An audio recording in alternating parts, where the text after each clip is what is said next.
Hey, this sounds from Request for Music. And next to the Waters module, I also just published a couple of other ADSR and COM and LFO and that kind of modules for the FSIN and FSIN Origin bundle.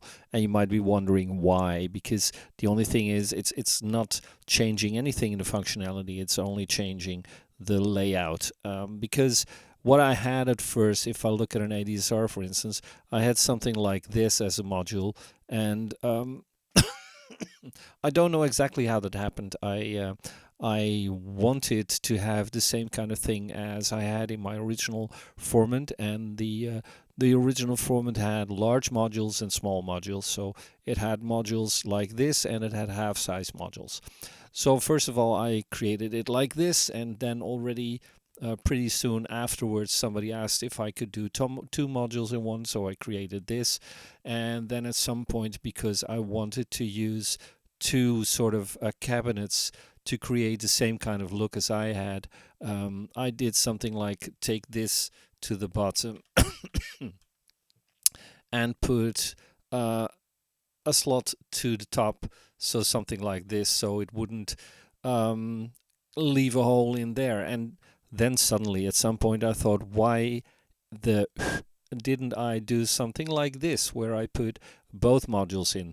And that's also because a friend of mine, while I built the format my way, he did it his way, which looked like this.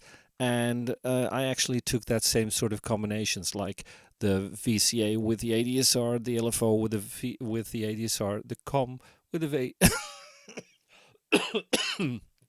excuse me, the com and the noise and that kind of stuff. So I actually built presets of those. So let me see where it is. That is the FSIN Origins, and that's the other layout. So if I take this, I got something like this, right? So I have indeed all of those slots filled. I've got the COM with the ADSR, VCA with an ADSR, like this, 4 in a row, and a couple of LFOs in a row. 10 ADSRs to choose from, glide, noise, and all that kind of stuff. Obviously, you can build it exactly the way you want. I just wanted it to be close enough to the things that felt familiar to me. So the thing, of course, is that you can now choose to, for instance, use an ADSR to drive the VCA straight away because it's in one module, and that keeps it closer together. I'm not quite sure if I had something like this already in there. Let's see if I... That's not... I'm just going over some demo sounds that I created. These are not... No, those are smaller ones. So yeah, this probably. Okay, so here you see that I made more combinations, and part of the setup here is creating this sort of sequencer almost kind of thing, just pulsing, where LFOs do that kind of stuff, and it's all going only through these delays. So most of the time I get rid of my cables by just making them invisible, but otherwise you'll see that it is as messy as this. And in that case also the colors of course help. So all of the green cables are modulation, and if you switch it off, you can still, by going over it, you can follow what it does. So this is a sine wave which is driving pulse modulation of this VCO. This one is driving the timbre modulation for the VCF here, and that kind of stuff. And yeah, you can still then go about and arrange stuff in there. So let's just dial some things up.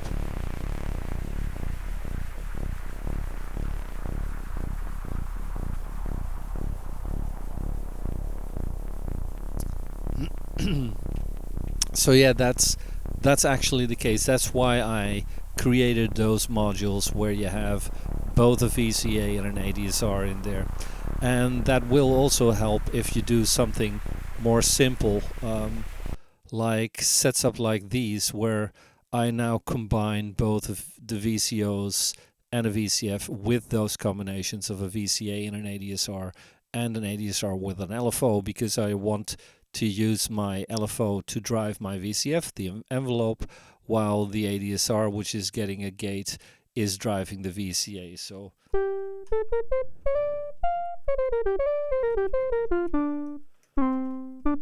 something like that. And obviously then it's up to you to change exactly the sort of sound that you want. This is pretty high at the moment, so just click that and make something like -1.